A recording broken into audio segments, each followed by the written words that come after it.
I would like to talk about the Center for Collaborative Investigative Journalism, but I would like to put in the context, in part because of how I like to sort of relate who I am, but also really because I think of the mission of the Green School and the Bridge.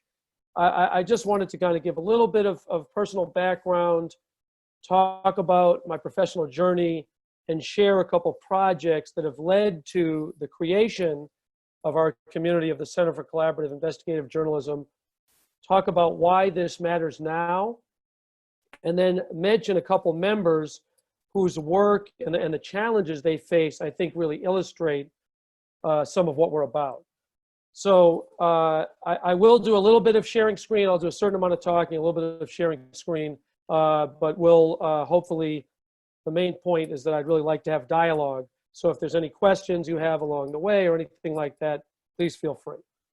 So that's the overview, and I've put it in the chat so we can kind of make sure that I'm actually doing what I say I'm going to do. So in terms of me, I have really dedicated my adult life to trying to help make the world more fair, open, and just through a number of different ways, through writing and kind of the reporting that I do, through the teaching that I do, and then also through kind of the community building.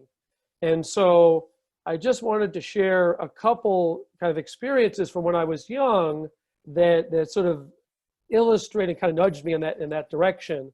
So in terms of the kind of commitment to social justice, when I was about, I don't remember exactly how old, but about 6 or 7 years old, we had dear friends who were African-American. I grew up in the Boston area, and we went to the beach in South Boston, which at the time is a very white ethnic, kind of hardscrabble community.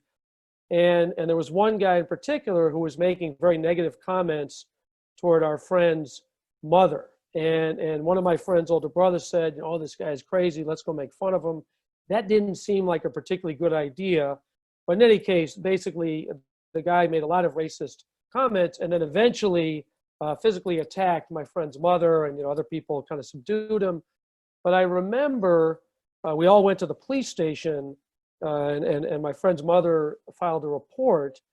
And I remember my mom came, and I remember talking to her about, but why does this guy hate Ruth, our friend's mother? Why does he hate her so much? And she was kind of explaining, well, some people really have racist ideas. And that was kind of my introduction to this unfairness, that some people just view other people very differently. So that was a pretty powerful experience for me.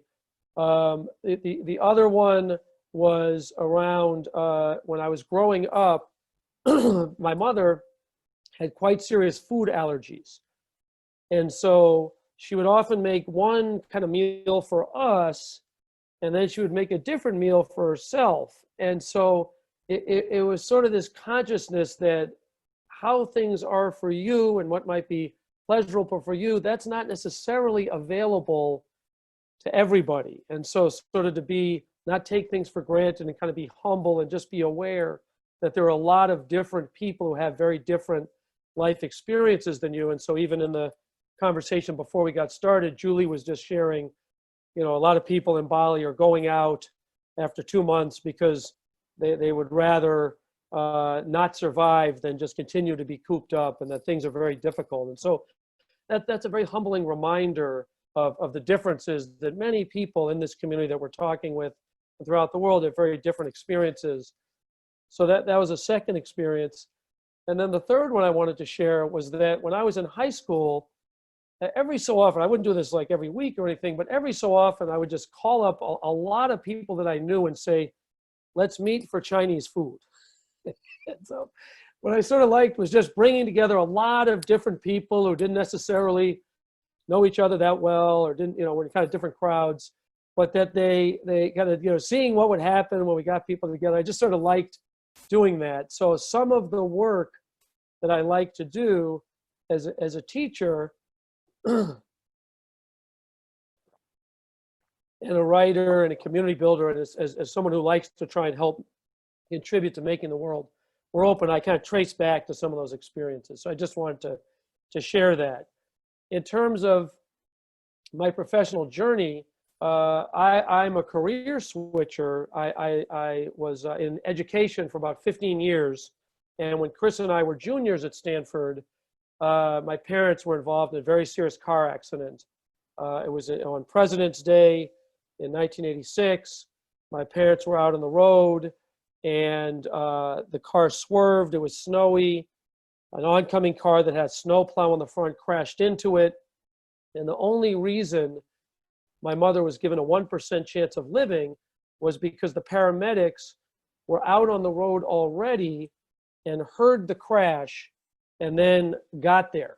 And even with that, you know, she only had a very dim chance of living. Now she's still around today. I talked to her this morning. My dad and his lady are also well. And so, you know, they're still around and doing very well, but that was a very kind of impactful experience. So I stopped out of school, went back home, and then the principal of my former elementary school offered me a position as a recess aide. He said, you know, Jeff, you're a member of the Pierce family, and this is very serious what's happened. How would you like a job as a recess aide? And so this was quite moving to me that this guy cared about me so much. He was offering me a job. Now, what he did not tell me was that the reason the job was available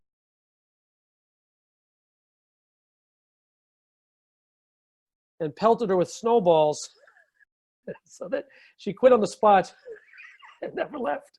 So, you know, this was something actually that you would probably do to somebody in your family, not tell them that.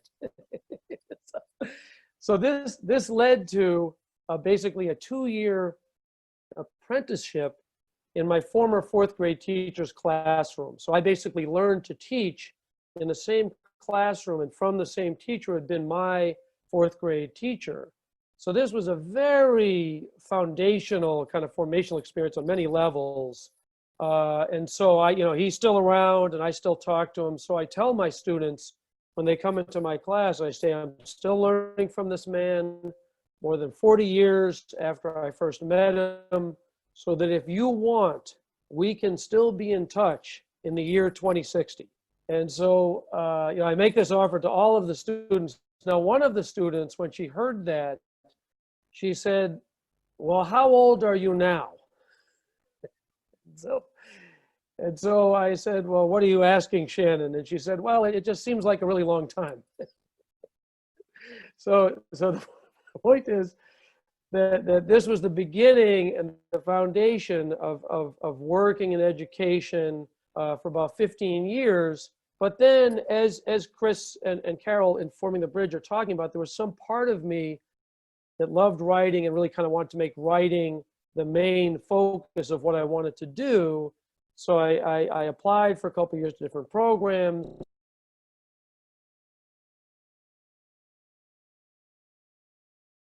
My wife and son and I all moved from Western Massachusetts to Illinois.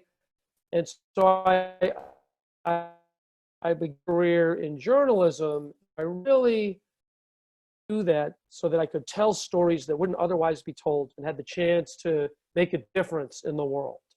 And so, you know, in the years that followed, I worked at a very small weekly newspaper on the south side of Chicago.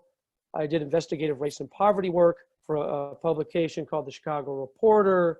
I worked for a couple of years as the Spanish language newspaper as a database and investigative editor. So I know Carol mentioned she's from Brazil. So while I was at that newspaper and a little bit afterwards, we went to Brazil for the Global Investigative Journalism Conference. I was doing a semester in Chile. So all these experiences were really acting on this impulse to tell these stories.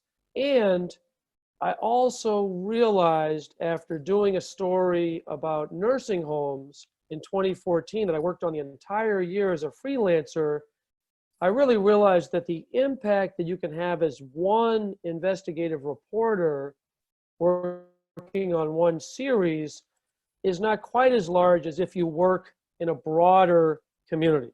And so that led me to work with other journalists to bring together an investigation that we did into lottery, state-sponsored lotteries all over the world. So we met in South Africa, in 2016.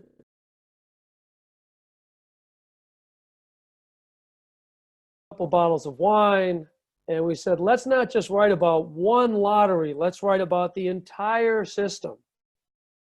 And you know how it is at a conference, you know, you've had a couple bottles of wine, you're feeling pretty good. We say, yes, let's do it. So we ended up working with journalists in Africa, in Europe, in Latin America, in the United States. And we really brought out that there is a global industry, that it's not just one lottery, but that it's a massive industry. It's almost $300 billion, that there are about 8 companies that really dominate it, that those companies engage in tax avoidance, even while they're carrying out a regressive tax on poor people, that there's massive corruption in the South African lottery and the recipients, and that in the United States, we found that there were people who were just winning dozens, hundreds, even thousands of times, just utterly incomprehensible odds, had cheating.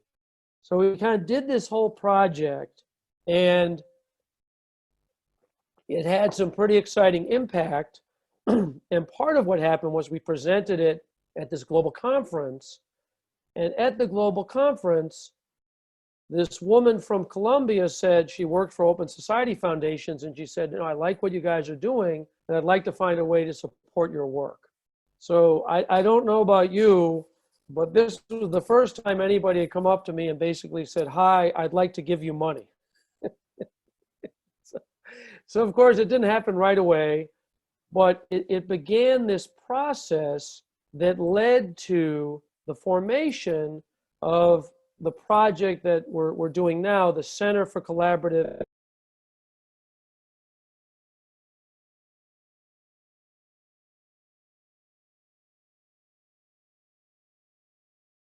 Just so folks can see kind of what we're about. So I think the internet's a little bit slow, but it should be okay. So I think I can do a share screen, and then we'll go here and share. So here, this is our website, and what we're trying to do in the Center for Collaborative Investigative Journalism is bring together, as Chris mentioned, investigative journalists, visual reporters, data scientists from around the world to tell ongoing stories about key issues of global significance. And so this, what we're excited about, and this feels somewhat akin to the Bridge in the sense of, in Green School, of trying to bring something new into existence. I was really happy and excited to read, Chris and I were chatting a little bit about the development of the new Green School in Mexico that's coming up, and the Bridge is obviously extension of the Green School. So basically, usually in investigative reporting, you work on the investigative report for just months and months, and then shortly before the end, you say, oh yeah, we need some pictures. And then you get people to, but what we're really talking about is bringing people together from the very beginning to tell those stories as equal partners. So as you can see from this beautiful gallery, there's some of my brother's work. He's a very key member of our community. There's photographers who have taken pictures all over the world. And so that's a really core part of who we are. Here is the lottery project, which I mentioned earlier. So this is the website that houses all the different stories that we told. So we did a story in Bolivia, Mali, South Africa. We still have a lot going on. Switzerland, the United States. Let me just get out of that. Here is our newer project that we're working on now, and I saw that there was some activity about this in the Green School as well, which is around that the UN in 2010 declared access to clean water to be a universal right. And not only that, it's a universal right that's fundamental to the enjoyment of all other rights. So we've gotten money for journalists in different parts of the world to tell these stories. Now, of course, with COVID-19, we've adjusted a little bit. We fought hard to get this money, and then I had to call a lot of the journalists and say, we don't want you to put yourselves in danger for the story. please don't do the work just yet, but we have stories in the pipeline from South Africa, from the United States, from Tajikistan, and they're all related around this central theme of the UN's access to clean water and whether that's being fulfilled or failed.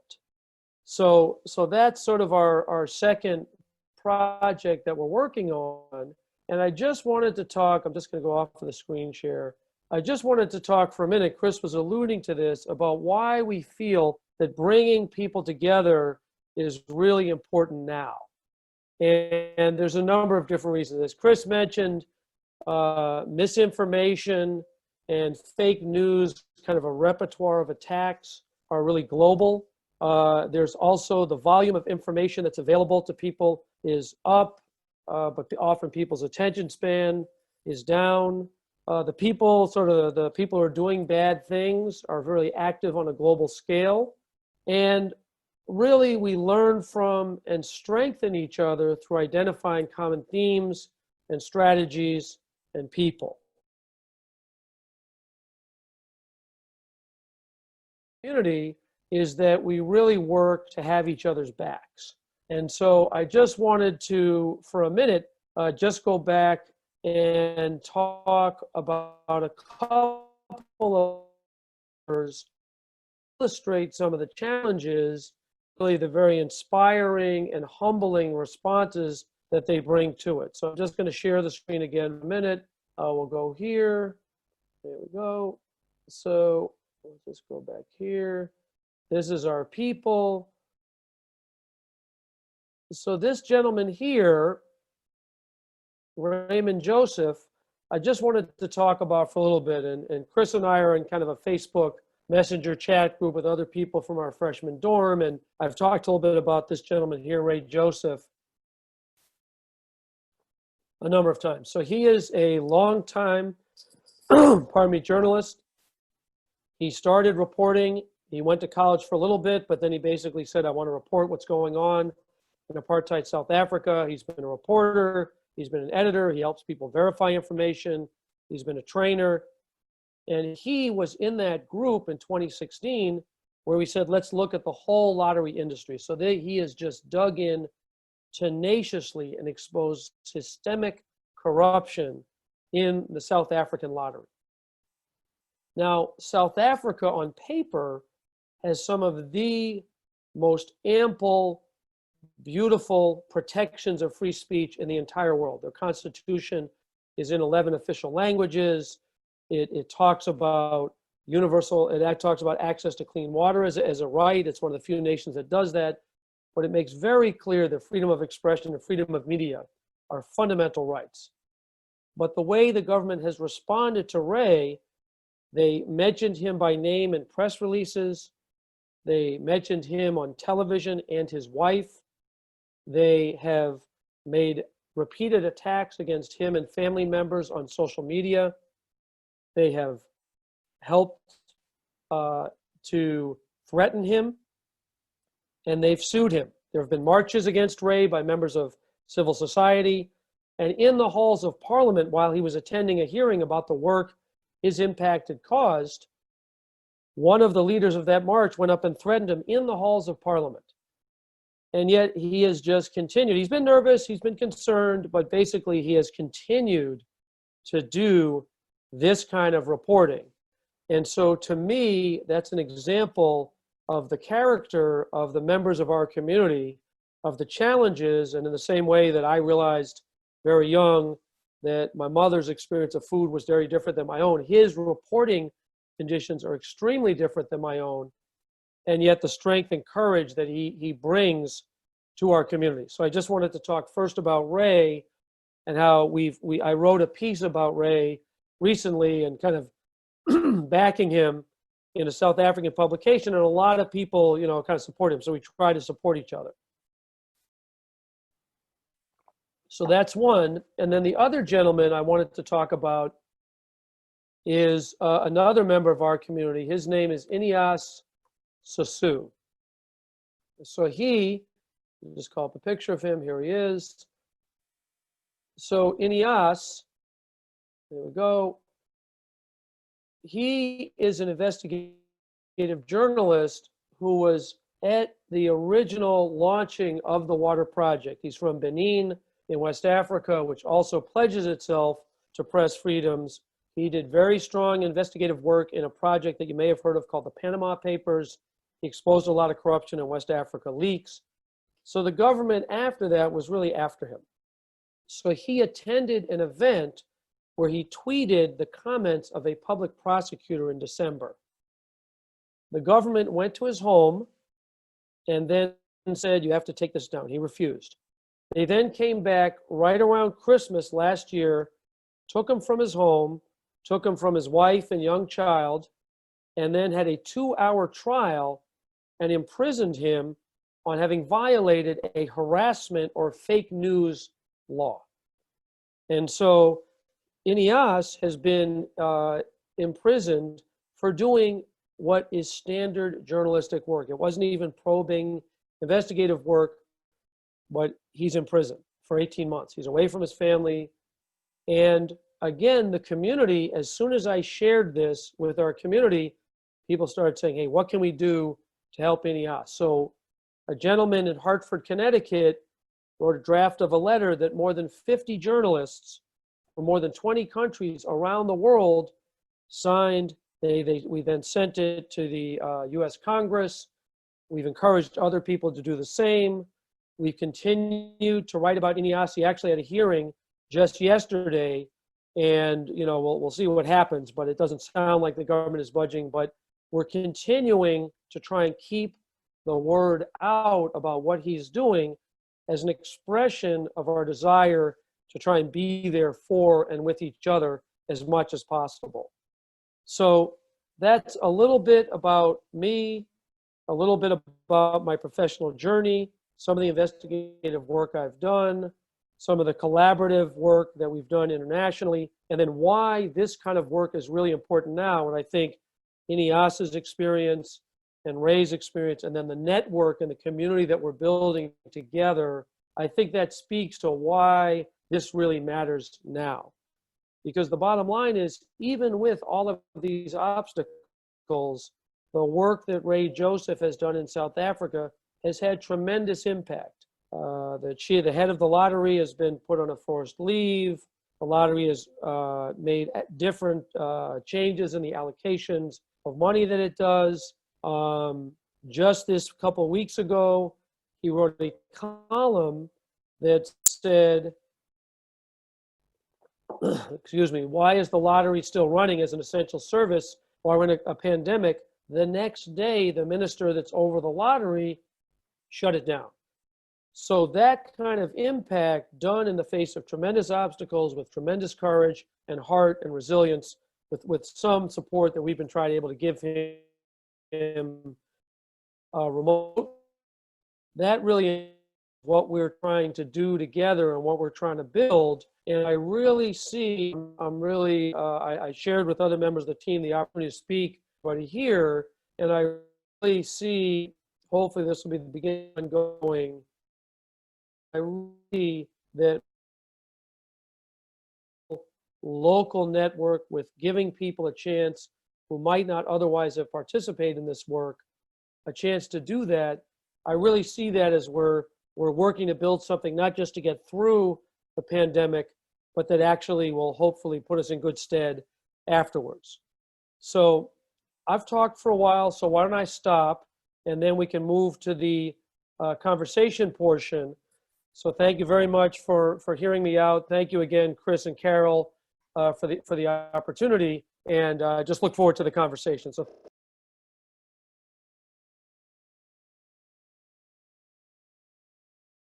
It's I mean, and Green School is loaded with people doing good things and students going out and doing good things. And, but there's, it's always, I find very inspiring, people who are actually kind of in there, people you're talking about risking their lives, being jailed to bring out the truth. Right. And, and I think, this is why I think that this is so important, right? We don't often hear of a CNN reporter getting jailed. We don't often hear of a Fox reporter getting jailed. We don't often hear of a BBC reporter getting jailed. Now, of course, there are statistics on journalists being killed around the world. It's quite a dangerous profession, which you know, but many people don't know. But the journalists who are actually in there to go and seek the truth are the ones that are pushing the institutions and what's happening, and they're the ones who are put into jail. So, I mean, it is, I really applaud you and your team and everybody for what they do and for sharing. So let's open it up for questions to Jeff. So Luke, go ahead. Hi, Jeff. That's super interesting. You know, on the because people are sharing videos that are immediately taken down by YouTube because it's not part of the narrative of locking down and so forth. But you have to sort of, when I was speaking to my friend who was working with the Rohingya in Myanmar, there was so much sort of, I suppose, fake news on Facebook and so many sort of stories that turn people against that group of folks. Yeah. And so how do you balance that? How do you balance the probably legitimate need to get rid of some of that, what is fake news, with the clamping down of freedom of speech? Because there's a balance, and then you have to have who's the decider of what's fake, and what political party are they belonging to, and et cetera, et cetera. So what do you think is the balance? And do you think you should have no suppression of anything in terms of news and social media, or should there be? And if so, who does it? Yeah. So, well, Chris told me that this is a candid community, so I like that you're jumping in with a really naughty question right from the beginning, Luke. So thank you very much for your question. Now, Luke, where are you? Are you in Bali, or where are you? No. We were in Bali. We left just as everything started to sort of get difficult on social media, and I wish I hadn't left, and now we can't come back in because our visas won't let us back in. But yeah, so we're sort of in limbo in a service department in Singapore. Singapore, okay. Trying to come back. But yeah, Singapore's a great example, right? They have super strict laws on speech, and a lot of people here would say, hey, Singapore's an amazing and model example of, a place where all of the races get along. There's no real issues, no overt issues, of course. And so they'd say, look, this works. There's no freedom of, there is, you can't have freedom of speech here. You have to, say what's, if it offends some group, you're not allowed to say things. And I disagree more so now that I've come back to Singapore after being in Bali 2 years. I find it a bit more of a police state. I don't really like it. And everyone's very compliant, but the other side of it would say, look, it's a fantastic place. And even in those cities in China where they've got massive surveillance, crime has gone massively down. And so shouldn't everyone be happy? I mean, I don't agree with it, but there is an argument, right? Yeah, there is, Luke. And so thank you for sharing that. I guess I'd say a couple different things. One of the things is that I think that the term fake news is both significant in its own right. There was a very interesting graphic that the New York Times did about when Donald Trump became president, and used that term for the first time as president in 2017, and how there are dozens of leaders around the world who then have used that same language to essentially try and stifle accurate reporting, Chris, as you were mentioning earlier. And then I think at the same time, it's also important to see it as one in a series of strategies, which is designed to blunt and discredit any kind of probing, revelatory, investigative reporting. And in fact, in Singapore, I believe, is one of those countries that actually a number of countries have now implemented laws, which they call essentially, fake news laws, and which is often defined as information that is unwelcome to the authorities. And so the array of strategies, it's almost like a playbook, but the array of strategies includes the rhetoric of fake news, it includes the passing of laws, it includes threats, it includes intimidation, It includes doxing the journalists on social media. It includes arrests. It includes imprisonment. And then, as you mentioned earlier, Chris, it includes, in increasing numbers, killing people. So that's on that side. So I think it's important when we talk about fake news to look at it in its own right, but then also as an array of strategies. The other part that I wanted to mention in response to your question about social media is that this is a really challenging terrain. And I think that there's kind of a range of conversations around it about how do we grapple with these networks that are truly global in nature, are so wide-reaching that you can even argue that there's a right to, do you have a right to kind of have your information protected on these networks, even if you don't participate? And yet we've just seen time and time and time again, like you mentioned with the Rohingya, like with Brexit, like with the 2016 election, have been used for very arguably nefarious purposes, where the truth is very definitely discredited. There's been all kinds of incidents in WhatsApp with ethnic violence that Modi has fomented. So it's really a tough set of questions about exactly as you asked, who regulates it, how do you counteract that? So part of what we're doing within our community is working to try and build trust in the communities with which we work by being really transparent about who we are, by really thinking creatively about the models of distribution. So not relying as much on legacy media, but really going to the news sources where people are and recognizing that more and more and more all over the world, right here is where people get their primary source of information. So interacting around that, and then really thinking also, to your point, Luke, about what responsibilities do these companies have for the content that's on there. And, particularly Facebook, I think, has come under scrutiny, and I think fairly so. And they do have a whole army of people. There's been interesting work about people who carry that out. But that said, Facebook and Twitter as well, at least in the US, the discussion, I would argue that those outlets themselves do have some responsibility to moderate content, to assess, and so on. And also that it's incumbent on those of us who are wanting to counteract that information to not simply say, I'm going to put out my work and then that's the end of it, but to actively both study the information pathways and the information ecosystem, and then work to strategically insert yourself in there and be a trusted source so that you're at least providing that information so people can make their decisions. So it's a really tough one. I really appreciate the question, but those are some of my thoughts. So I hope, did that answer what you were asking or getting at, Luke? Is that? Yeah, I mean, I think it's difficult because you can't, you don't want some of these stories, and you understand that, but I think you also know that Facebook and YouTube and those kind of companies are very partisan. And so there's a lens through which they do that.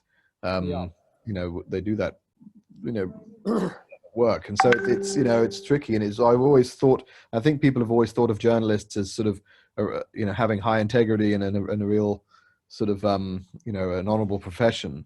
But I must admit, what I think you're calling not the mainstream media, or what the traditional media, I've been kind of disappointed with, when you look at some of the stories that have come out, especially around COVID, there's, some scientists will say, well, there's a range of issues that you could have. This is the most likely one. And the worst possible case scenario is this.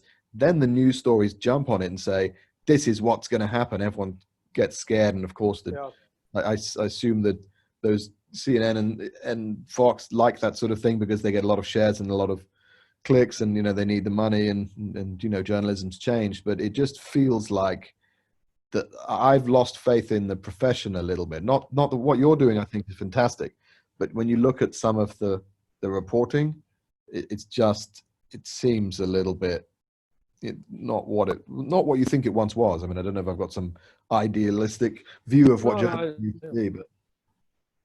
Well, I really appreciate your candor, Luke. And Chris, in our chat group.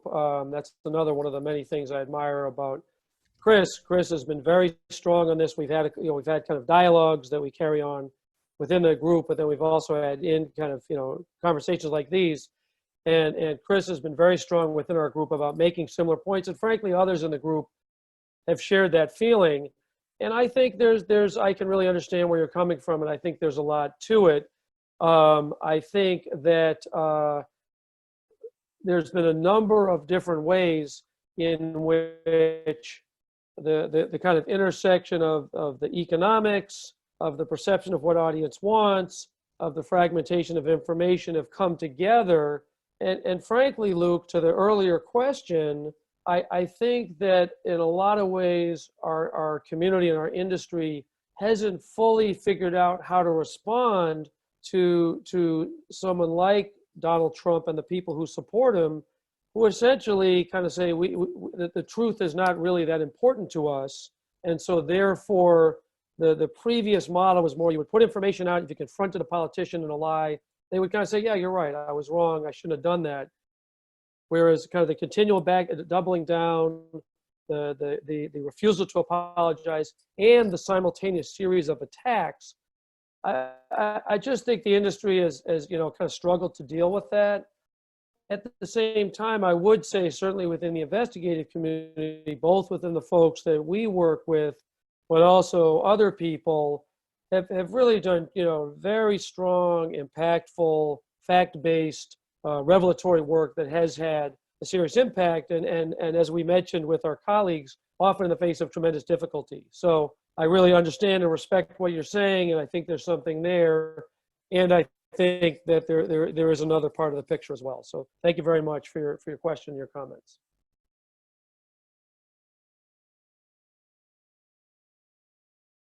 Oh, sorry. Thank you, guys. Joe, you had a question, and then Dan, you have a question after that. Yeah, well, it's sort of a comment and then a question. When Luke's talking about Singapore, I remember Lee Kuan Yew talking about how Singapore is like a canoe and America's like an aircraft carrier. And if someone jumps on an aircraft carrier, it doesn't really rock the boat, but in Singapore it does. And that was his justification for having to have stricter laws. And it feels like, in America or Western countries, education has become such a channel to create groupthink. And I find myself being more curious about what my own biases are. And I realize since this COVID experience that I have an awful lot of strong opinions about groups of people that I've never met, and I don't, including Trump supporters, just like things people will say things, and I immediately have a thought or an assumption, and I group them into a particular category, usually looking down on them. And I've just become really aware of how often I'm looking down on people, and I feel like a lot of it actually comes through liberal media more, but then it's going back and forth, and I think, and so I guess my question now, I'm questioning anytime I feel a really strong reaction against people versus putting them on a pedestal and thinking them wonderful. That's sort of become my red flag of maybe I'm hearing propaganda versus actual news. And I was wondering, as investigative journalists, what's your red flag as to, and to what degree do you try to look for your own kind of unconscious biases, even say toward Trump supporters or gun owners? Yeah, how do we know? Yeah, so, well, thank you, Joe. And it is really a pleasure to meet you after hearing about you for so many years and knowing the life that you and Chris and your family have built, and knowing the kind of growth and everything that you have. I know Chris has done the growth, but you've been a big part of that. And thank you very much for your candor. And I think it's absolutely critical what you're asking about, that I think we have to always be checking ourselves for our biases. My wife does a certain amount of training for professional educators and also police, looking at kind of implicit bias issues. And I think it's really, really important. I mean, a number of our family members are Trump supporters, and I, for about 30 years, have gone down to, at different points, to a community service center in Harlan County, Kentucky. And I think that for me, that's been a very kind of significant set of relationships for a number of different reasons. And when my brother and I went down there, he's a photographer, as I mentioned, we went down there in 2016, and we were talking with a young man who was a 5th-generation coal miner.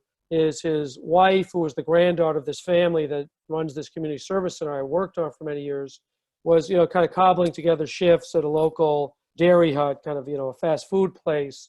And he had been out of work for years and was basically hunting ginseng on the nearby mountains. And, you know, we said, hey, Danny, you know, what are you thinking about the election? He said, well, you know, they say Trump's going to bring the mines back.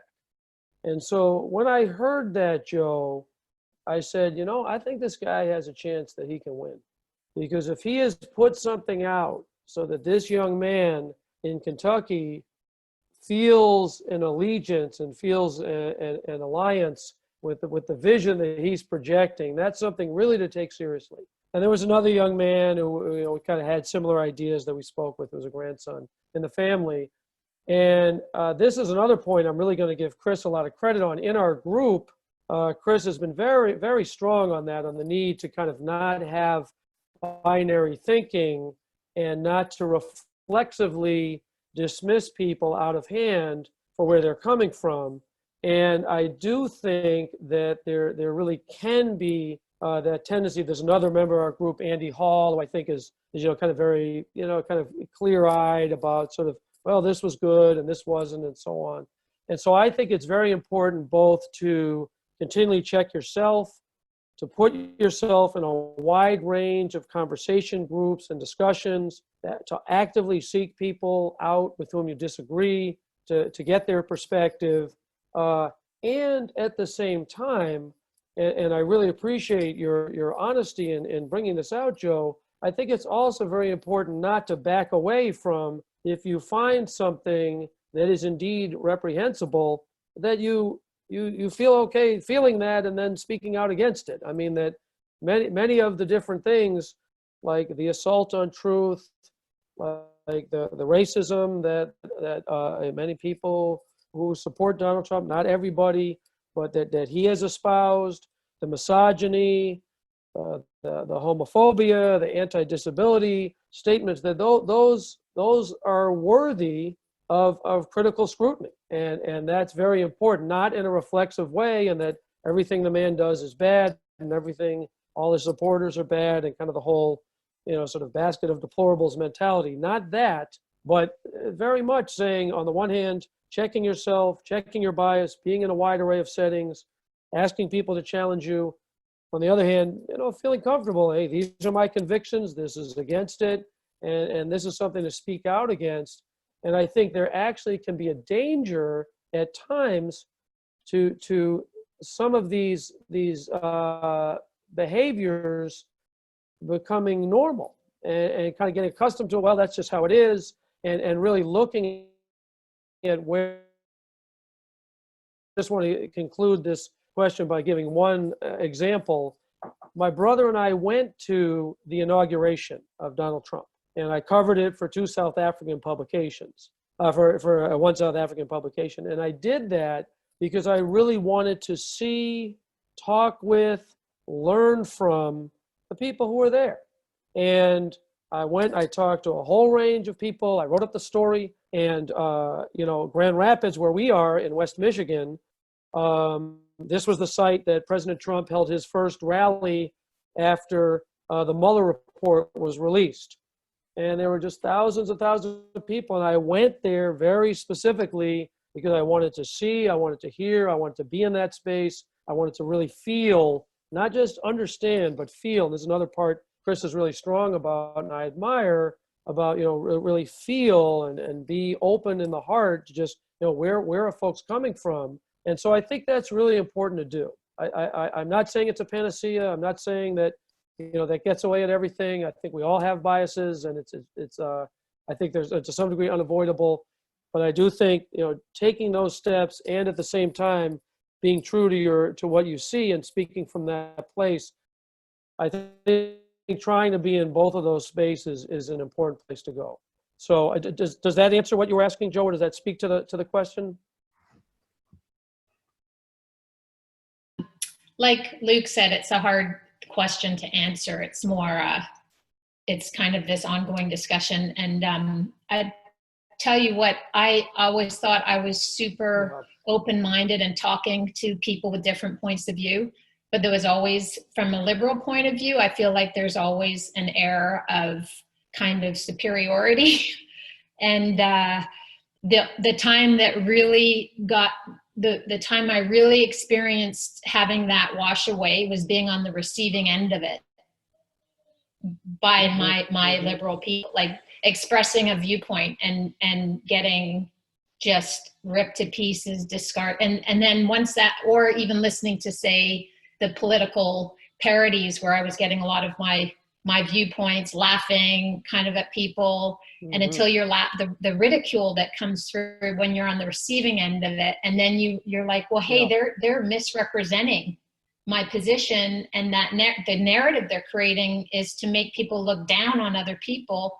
And I've actually gone back and listened to some conservative viewpoints that when I was looking through my lens before, I was discounting everything they said. And now it's not like I just agree with them, but I'm like, well, I agree with that. Well, that's a good point. That's like, it takes almost an emotional experience to undo all this, I feel like it's propaganda. I've had all these thoughts for so long that aren't actually mine, and they're not nice. There's one thing I will say about Trump. I'm not like a Trump supporter, but at least he is what you see. There's something a little bit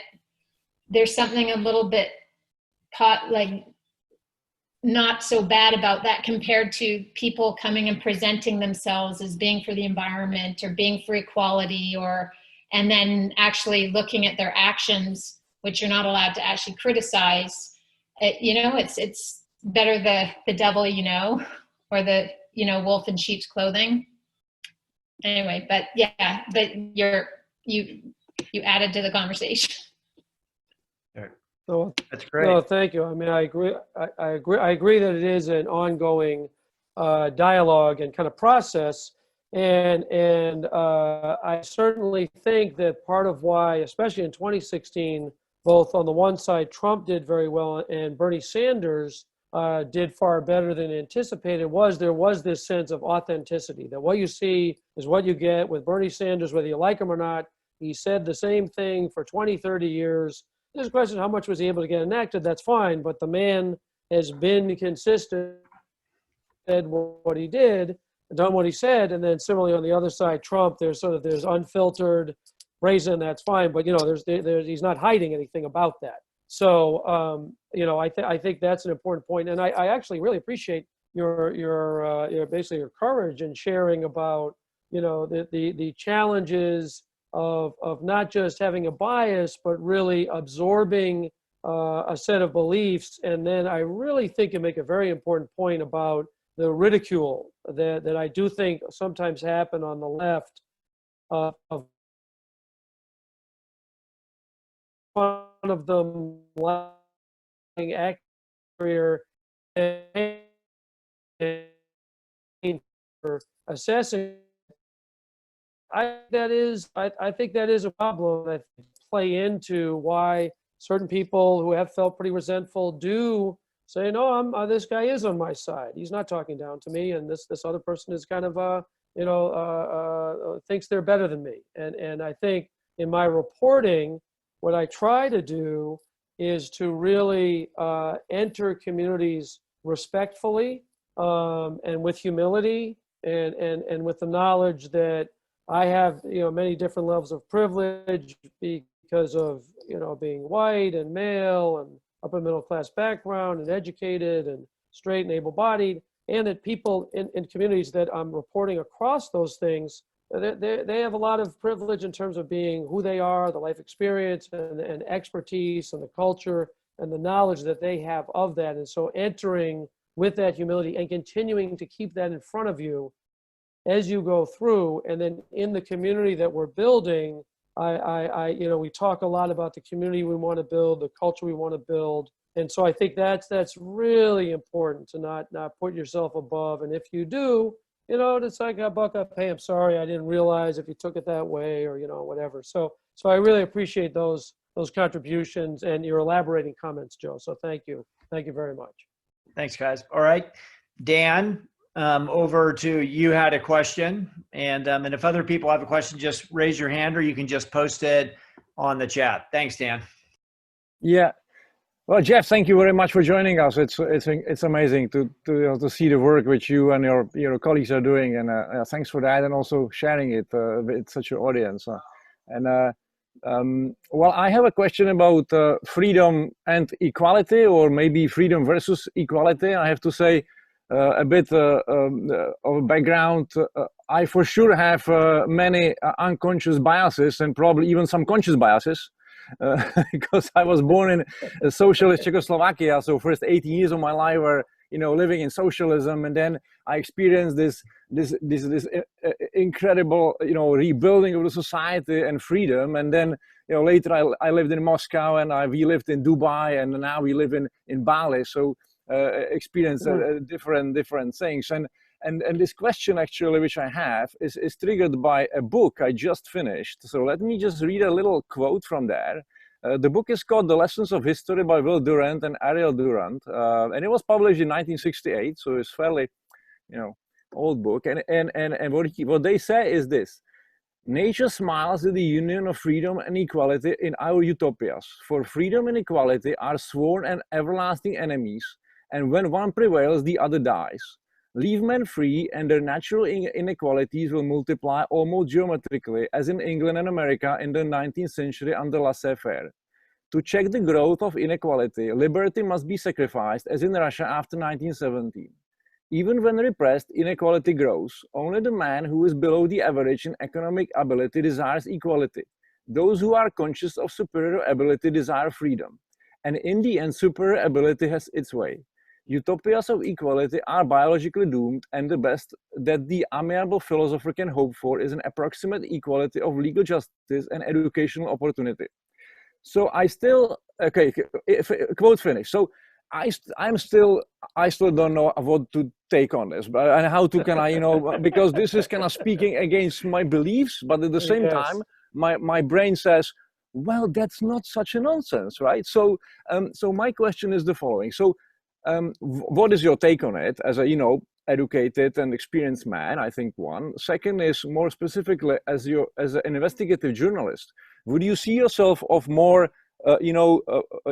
supporting freedom or equality?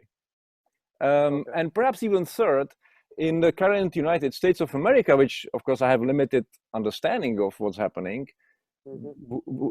could we possibly say that freedom has gone too far, and that's why now we see some attempts, I mean, whether voluntary or involuntary, to induce some equality into the society? Over. Okay. Well, thank you, Jan. And on a number of levels, a series of questions. So I'll try to make sure I respond to each of them. So thank you for your questions. And really, this is an example of what we around. Good for you for putting yourself in a situation where you're reading something which is challenging you. So you're reading and you're kind of going, hey, I don't really know how I feel about this. So good for you. That's exactly the kind of thing that we were just talking about with Joe's question. And I would say also that your country has been an important one for our family. I don't know if you know the movie Kolya. Do you remember you remember the movie Kolya? So that was a very important movie for me because my father was he was born in Germany, and he left on a program that was called the Kindertransport. In the late 30s, our family's Jewish. It was during the Nazi era and so on.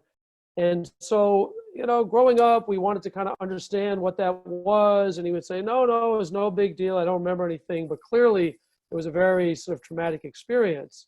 So very shortly after my wife and I got married, we saw the movie Kolya, From Your Country. And there's an initial scene. I don't know if you folks have seen the movie, but there's an initial scene where there's sort of a playboy musician, and this woman that he's with, she leaves, but then she deposits this like 4 or 5-year-old boy on the front steps of this guy's apartment. He's just a confirmed bachelor. He's never had any desire to this. So he's sitting there, his head down, he's crying. And my wife said to me, that's how old your dad was when he went on the kinder transport. And there was just this very powerful moment of recognition in this Czech movie. Many years later, that was not about that sort of unlocked something in me and allowed me to sort of understand my dad and that situation in a different way. So for other reasons too, but for that, I enjoy Pivo as well, but that's the Czech Republic, that's an important place within our family and our heart. We've talked about that. I've talked about that with my dad, my wife. So thank you, for your country. So that's the first thing. Will and Ariel Durant are very significant thinkers. So I think it's tremendous you're engaging with them. I guess what I would say, Jan, is that the work that we do and that I try to do in investigative journalism is under the freedom of expression, the freedom of media, it's almost like the laws are on the books, but pushing for them and applying that is what actually gives the muscle strength. And so what we try to do in investigative journalism is to both bring things to light that other people don't want revealed, those people in authority don't want revealed, that the public needs to know. And by doing that, strengthening the freedom of expression, particularly in freedom of media and freedom of thought. And then in doing that, often we try to point out things that are unequal within the society, things in which the standard of what has been said, whether it's a local standard, a national standard, or an international standard, what's happening on the ground is falling short of the promises of one of those different levels. So I would say, with all respect to Will and Ariel Durant, that I would say that I understand what they're saying, and I think they're making kind of a larger argument, but just within the context of the work that I do, I would say that I don't see quite the same opposition between freedom and exercising that freedom and then working to stimulate more equality of opportunity, but then also equality of treatment. So that would be my take on that question. Can you please remind me, Dan, I know the third question was about the US and too much freedom, but can you remind me of the second question, please? No, I think you covered the second question, because second question was more specifically about how you see yourself as a journalist. Are you working more for freedom or more from equality, if you take that original argument? But I think you covered that. So I think the third is remaining. And thank you, Jeff, for giving me some hope that they are not always, in disagreement, these two, phenomena. Well, thank you. And my humble apologies. I'm seeing in the chat that you are not Jan, you are Dan. So my humble apologies. Jan is also a beautiful name, so no worries. Well, I know, but I appreciate it. That's a very gracious response, but it's not your name. So okay. And if one of you could type in thank you, Chris, for that correction. If you could type in the name of the book as well, too. Yeah, I'll copy it from my notes. Yeah, I'll do it later. That would be great. Well, fantastic. Well, that's oh, sorry. Go ahead, Jeff. No, I just may I answer Dan's third question, or did you want to say something else, Chris? No, that's okay. Okay. So Dan, what I heard you asking was, is there too much freedom in the United States? And I would say that actually 3 years into the Trump administration, I'm more concerned about the erosion of the democratic fabric of our society than there being excess freedom.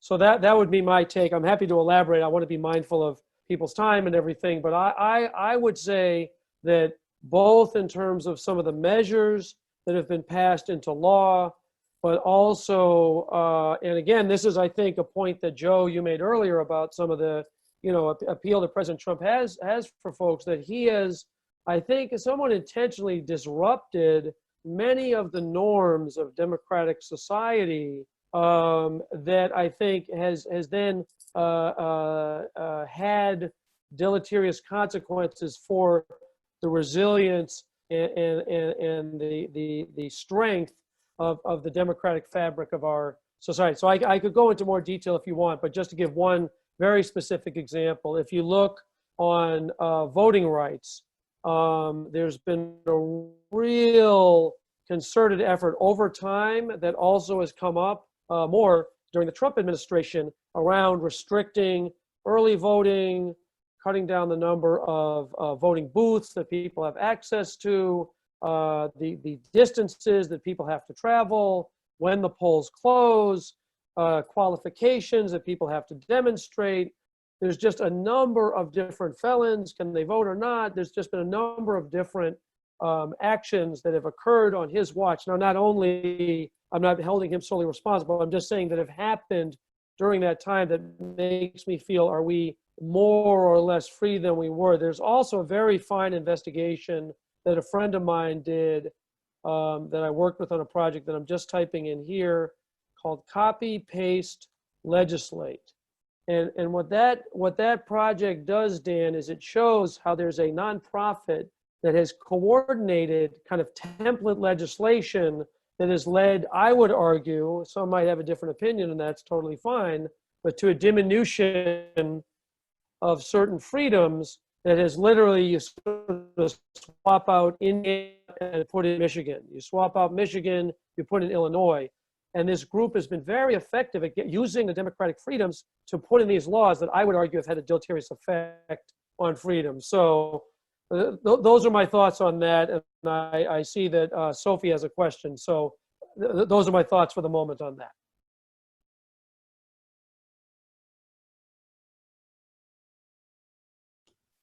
Hi, Jeff. That's very big. I have the following question. The work that you're doing is, of course, very important because actually it brings, of course, another perspective to the news that most people are actually only reading through their social media networks. My question is how, and then I think it's also a question to, as a response to what Luke said, that he is disappointed about journalism, and I think I also heard you say that investigative journalists haven't really found this a way, I think, to bring your pieces to maybe the mass audience. How can we market the work that you do better to the mass people? I think that's my question. I mean, I'm from the Netherlands, a very strong accent, and I think there we try to be. I think I grew up by being very selective on the media that I choose to read, and we try to read as objective articles as possible. And I think that I think I'm grown up with it, and so that's why I've kind of skipped reading news from social media networks, because actually most journalists are actually really just writing clickbait, and they don't spend enough time investigating the background of the stories, and because it just doesn't pay. Yeah, I think that's the thing, it doesn't pay. Okay, so the question is, how do you market your professionalism, and how do you make your work more available to the masses? Yeah, so, okay, so thank you very much, Sophie. And are you in the Netherlands now, or where are you at this moment, Sophie? Oh, I'm now in Bali. You're in Bali, okay, yeah. No, I've been a number of times to the Netherlands. I've never been to Bali. I know, I would love to go, and particularly after even more after talking with all of you. So I would say a couple different things. One of the things that we are doing, and this is one of the parts that I'm really excited about our community, is that I think it's very important to recognize that more and more people are visually oriented in how they absorb information. As you just said, Sophie, that people tend to more and more, we talked about this a little earlier, get information from the phone, and that often people's attention span, it's not that it's completely eroded. If you find something really worthwhile, they won't stick around, but often, you know, I know my students that I work with, a lot of people just flick, flick, flick, flick, flick through the phone. That presents the numbers. One of the things that we've done, I've done a pretty fun with my brother, who through his Instagram account, he has about 160,000 followers. It's a little bit less now, but it was about 160,000 at the time. And so what we did was a project where he would use a photo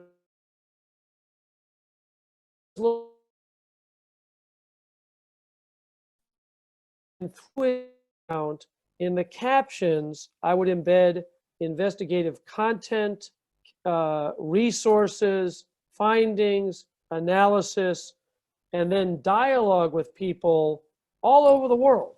And so it was pretty neat because, for example, we did a project about a particular product in housing.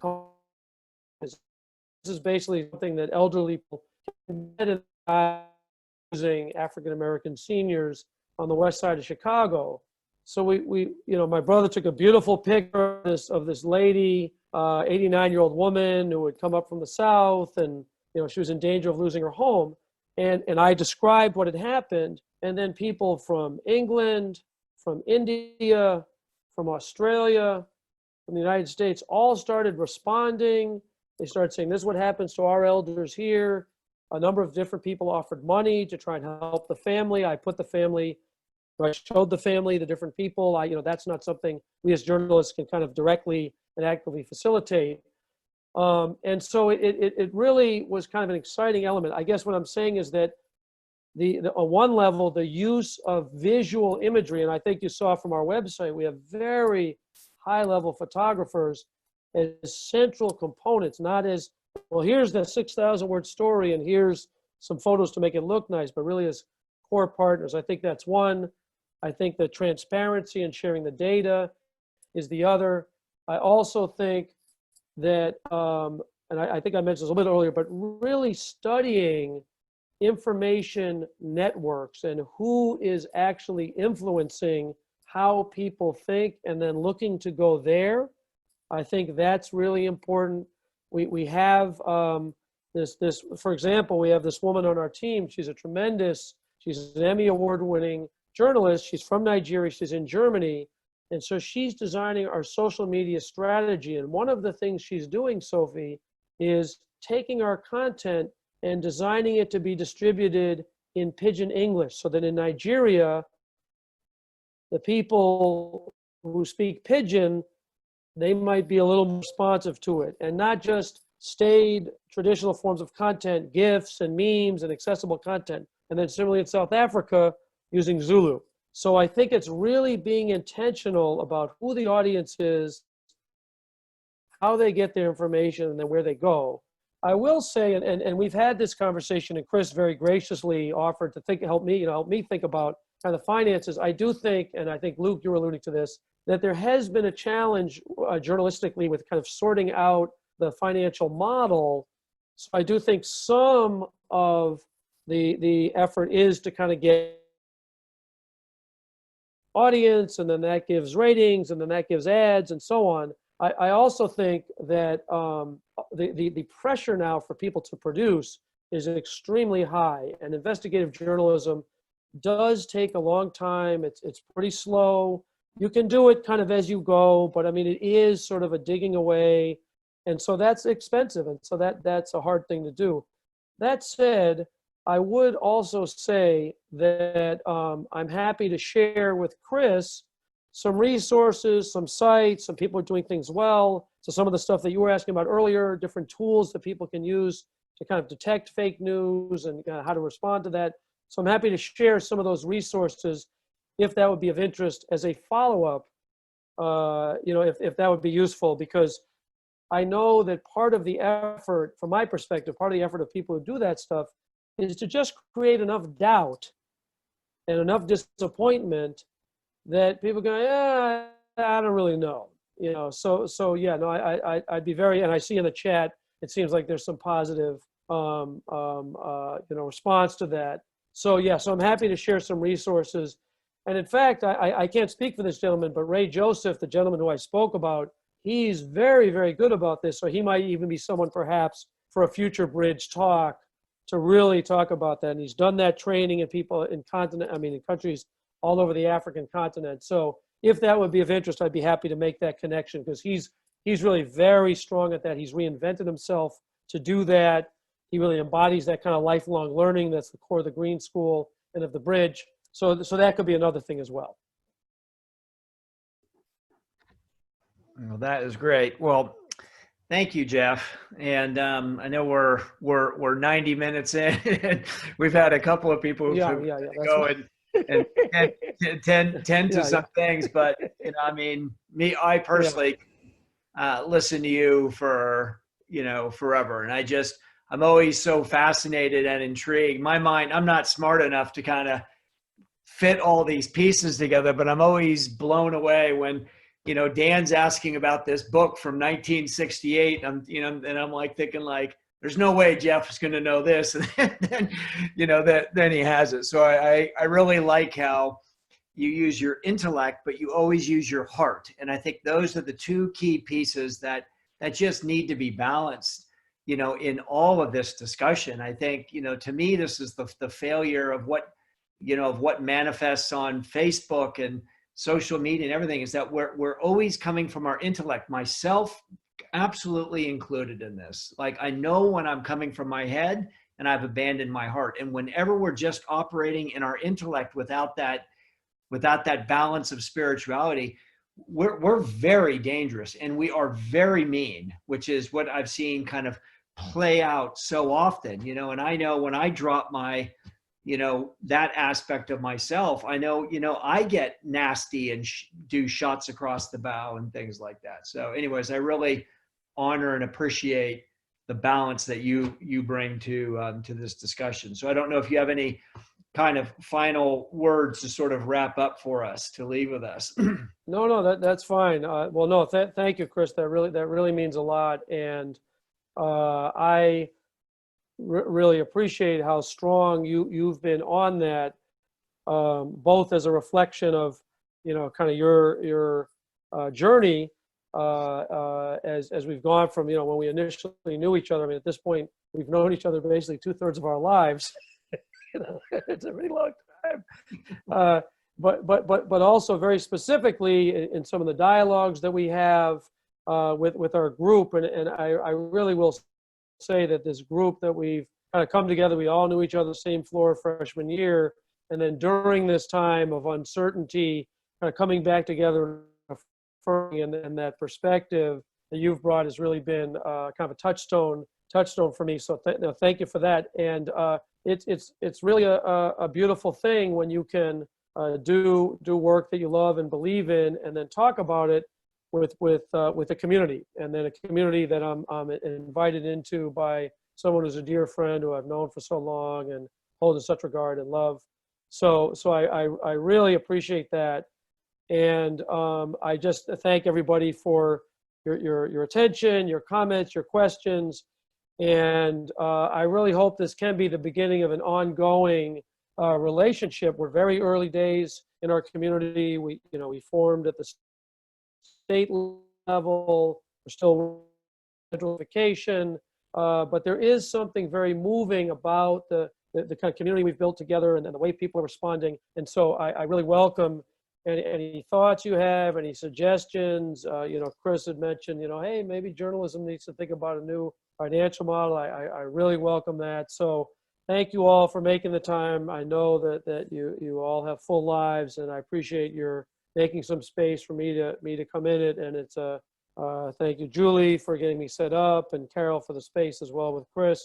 And again, everybody for the dialogue, and Joe, it's a particular treat to meet you. So thank you all very much.